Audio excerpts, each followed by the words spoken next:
No more can be traded. My heart's have been spaded. I'm not too prideful to up and leave. You've been all complacent.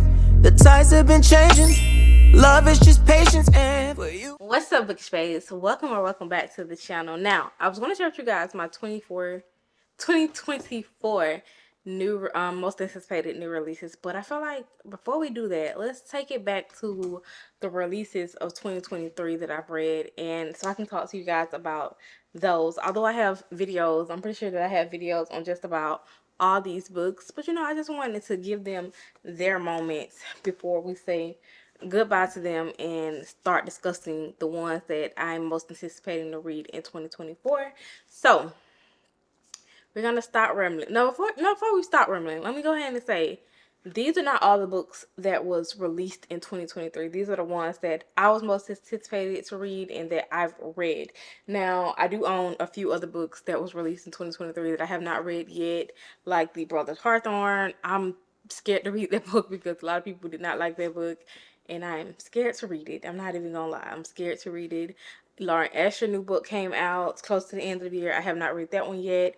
I am most definitely going to be reading that. And The Way I Am Now, the second book from The Way I Used to Be, it came out this year that I have not read that either. So those are just like a few books that, especially the Gram Effect. It's a few books that I purchased for the new releases that I was anticipating this year, and I have not got around to reading yet. So we're going to talk about the ones that have read and my thoughts and opinions on those. Now let's get straight into this video. Now, I am going to be doing it by the order that they came out because it makes sense in my brain to do it that way. So the first book that I read that came out this year was Final Offer by Lauren Asher. Now, I think this one is, well, I know, it's not a thing. I know this one's my favorite book out of the three because, one, Callahan's story has so much depth to it. Like, he actually is going through stuff and he actually has to overcome his alcoholism. Yeah, his alcohol addiction. He has to actually overcome that, and he actually go through stuff in this book. I don't know why I keep saying actually. He go through stuff in this book where it's not just him having to do mundane tasks like create a ride or, well, I'm not gonna say that was mundane, but have a baby and get married, like that was extreme. But his come with some depth to it. So I actually enjoyed this one the most out of the other two in this series, the Dreamland Billionaire series. I can't wait to read to the Lake Front Billionaire, because if I'm not mistaken, that book take place in Lake Wisteria where this one took place at, and that's one thing that I love about this book: the lakefront view, the people, him running back into his old classmates and his old best friend, his ex-girlfriend and her friendships and stuff like that. This book right here, and plus, first of all, it's a little girl in here. I love the little girl. A lot of people don't like books with kids in it. I love books with kids. I guess because I have kids myself, so they don't ignore me as much as some others. But I actually enjoy reading books with kids in them. I guess that's why I love single father romances, because kids single. No, I love the single father romance for the daddies, and that's it. The kids are just an extra bonus into that. Now, the next book that came out. Now, if you know me, you know that one of my favorite books is It Happened One Summer by Tessa Bailey. Now, this is by Tessa Bailey. It Happened One Summer. So I was just all in with Tessa Bailey. Then Secretly Yours came out, and I was just like, like I just could not get with Holly and Julian. Like, it just, you met this guy one night in the dark and you was in love, like you was obsessed with this guy, like obsessed, like couldn't move on with your life, like you couldn't breathe, eat, think, sleep, like you couldn't do nothing without this man being on your mind. And I'm like, a one night, sis? He got that from a walk in the one night, like y'all didn't even do nothing. One night, I think they kissed. No, they almost kissed. They didn't even. One night. I think she was 14, and then like, yeah. I just was so confused. I was so confused because how is it possible for you to spend one night at the age of 14 at a party that you shouldn't have been at, and you almost kissed this guy in the dark of their little vineyard, and you can't stop thinking about this man that whole time? And that was like years ago. I just did not see the vibes between them. Like, I feel like it was, I don't know. And then they was writing little secret letters to each other. It just didn't give what I thought it was going to. It didn't. I feel like the characters in the background of the book make more sense to me than them. So yeah. Now the next book is One Thing. Ooh, Lucy Score, Things We Hide from the Light. Now a lot of people didn't like this book. I actually enjoyed reading about not Knox and Naomi. What these people? Nash and Lena. I think that's her name. Nash and Lena. Yeah, Nash and Lena. I actually enjoyed reading about Nash and Lena because I always wondered how he coped with being shot and the things we never got over. I don't know if that's a spoiler, but if it did, I'm sorry. I just want to know how he well, it's on the back. How he coped with being shot, and I don't know. I just want to know that although a lot of people feel like there wasn't any spark between the two, Lena and Knox, I actually enjoyed the backstory of him dealing with his PTSD and how she assisted him in that. And you know, a lot of people can grow close for somebody assisting them in their hardest time. So I really did enjoy this book. I really love the characters. I love watching I don't know why I want to keep on saying Knox and Naomi, Nash and Lena grow in their relationship. I actually enjoyed that. So I did get this. I ended up getting this book. I don't even know if I told you. For final offer, I gave the book a 4.75. For Simply Yours, I gave that book a 3 star. And this one, I think I gave a 4 stars as well. The next book is Happy Place by Emily Henry. Now, anything Emily Henry writes, I'm going to purchase. I'm going to read. I'm going to digest anything she writes. And this one is like a second chance romance by Harriet and When they go on this trip where they basically have to they get a divorce. I think they're getting a divorce and they have to fake date in front of their friends because they don't want to ruin the moment for their friends. I enjoyed this book. I love the found like one thing about me, I love found families in books. I love watching people friendship grow and how they nurture their friendships in books like this. It just I don't know. It just does something to me. I gave this book a 4.75. I really enjoyed Happy Place by Emily Henry because she's like one of my favorite authors. So I absolutely enjoyed this book.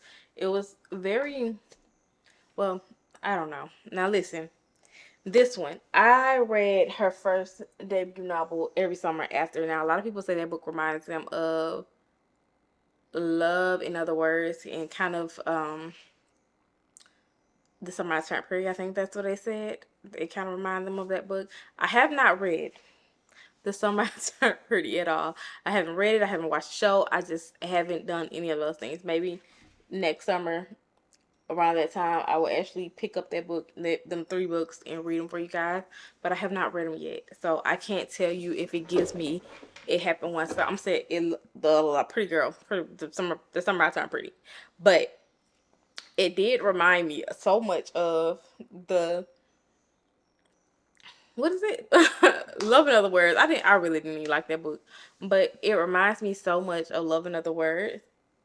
But then I was like, oh, I actually enjoyed Every Summer After. Let me pick up her next read. This book right here, Meet Me at the Lake. I did not like it. They was so toxic. Like, why? And this is another one. I met you one day and you supposed to meet me at the lake a couple of the summer or something after, and you never showed, and I'm hung up on you. Why are y'all falling so head over heels in love with people after one day? Why you let somebody you meet after one day dictate your whole life thereafter? Like, I just did not get it. Like, I don't understand it. And then, oh, child, the way that this man in this book is so toxic, it hurt my brain. I was so aggravated with him because what are you talking about? You gonna disappear, and I got no. Why are you? First of all, why are you chasing this man? He up and left without saying anything. could have wrote a note and said, hey, I had a family emergency. Hey, this came up. Or, hey, fuck you, kiss my, like, something. Did not. Just left. You, at the child, yeah, this book stressed me out so much. I gave this book a 3 star. That was me being nice. It stressed me out. So he was so toxic. They were so toxic. She, like, I just did not get it. I did not get it. I did not get it at all. I did not get it. I was just so, how, why? Like, that's all I kept saying is how and why. How and why? Because no, it's impossible. I can't even tell you a guy that I met one day that I spent the day with. I can't even tell you his name.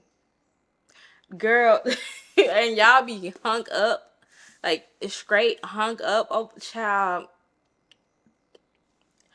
my heads were hurting after reading that book. The next book is the second book into from Secretly Yours. It's Unfortunately Yours. This one is about Nelly and August.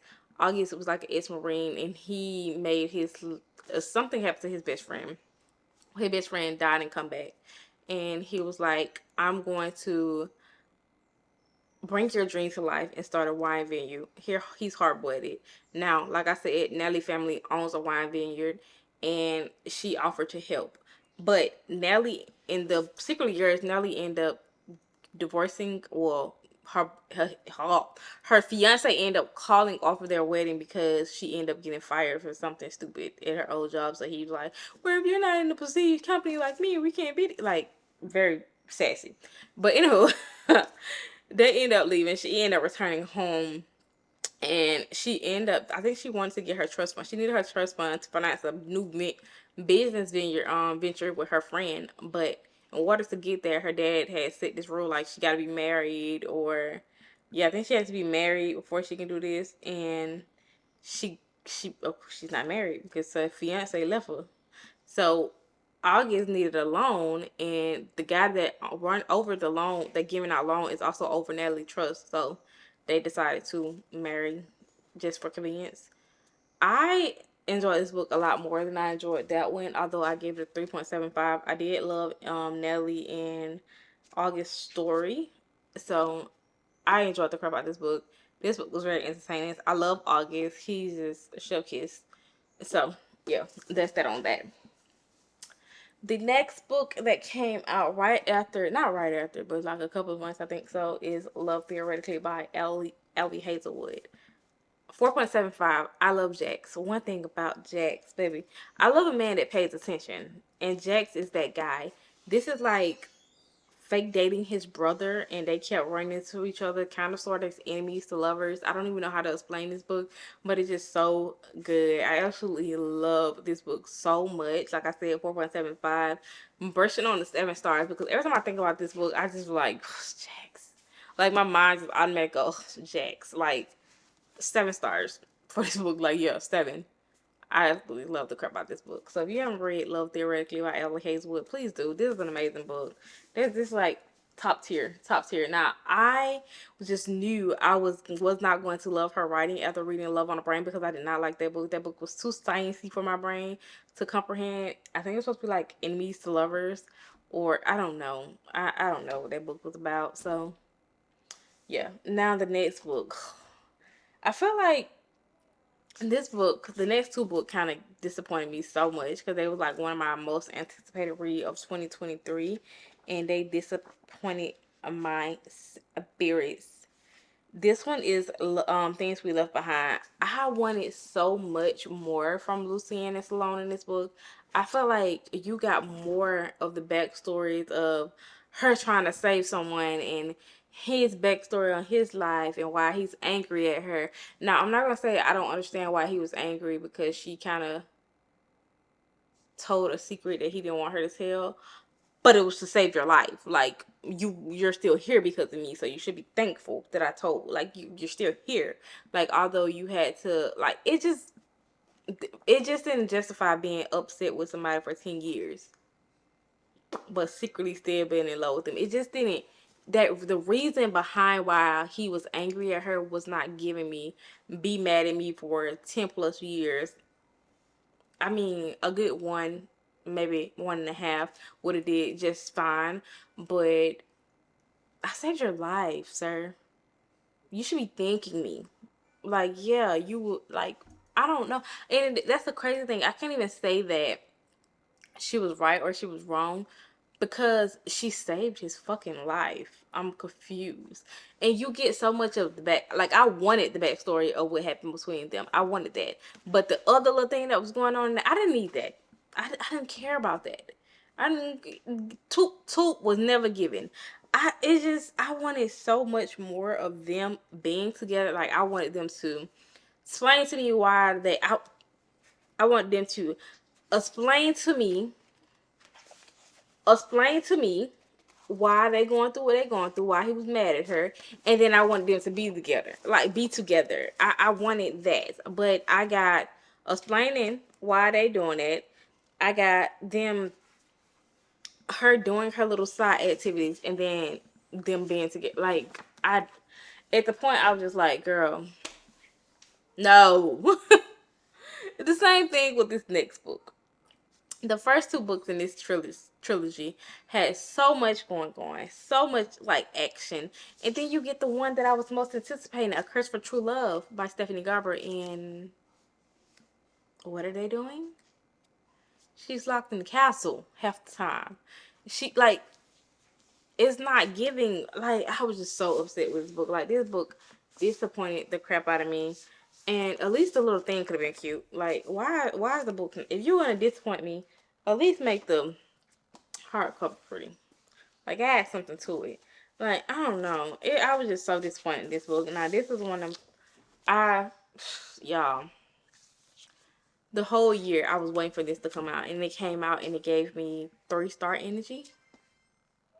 I was not here for it. I don't know. Like, it just wasn't hitting like it was supposed to hit. Like, it just didn't give me Jax and Evangeline and the things that it's supposed to give. It kind of just was like, it picked up where it left off from A Ballad of Never After, and I was like, oh, okay, it picked up where it left off. What's gonna happen? I'm so intrigued. And then I was just like, what? Why? Why? Like, child, my neck itch. And the last book that I read, and I recently finished reading, is Iron Flames by Rebecca Yarros. Now, Fourth Wing had me in the chokehold last year, and after reading this, I just feel like, I guess 4-star, 4.75, 4.25. I felt like Xaden and Violence can never catch a break. They can never get the moment that they deserve in their relationship. Like, it's just always something going on. It picked up right where it left off in Fourth Wing, but it's just like always something going on between them two, and I just could not get with it. Like, I just want them to be happy. I just want them to find love and be in love and just enjoy their love for a moment. Just maybe like 2-3 weeks. They didn't even get a day. They didn't even get a couple hours. It's just always something going on. I actually enjoyed this book. A lot of people said it was it didn't meet their expectation. It was kind of like overhyped and under delivered. But I actually enjoyed this book. I guess I love Xaden so much to the point that I just kind of enjoyed the crap out of this book. But those are all of my 2023 new releases that I read this month and my ratings on them. I hope you guys enjoyed today's video. If you did, give it a thumbs up. Make sure you like, comment, and subscribe, and share some down below some of your 2023 releases and what was your rating on them. Or did you feel how I felt about the ones that I rated? And if you did, just comment down below, and I will talk to you guys in my next video. You guys, happy holidays, and I hope to see y'all later. I'm calling bullshit. Say you got it, but you ain't got nothing. Bad bitches don't say shit, they just come.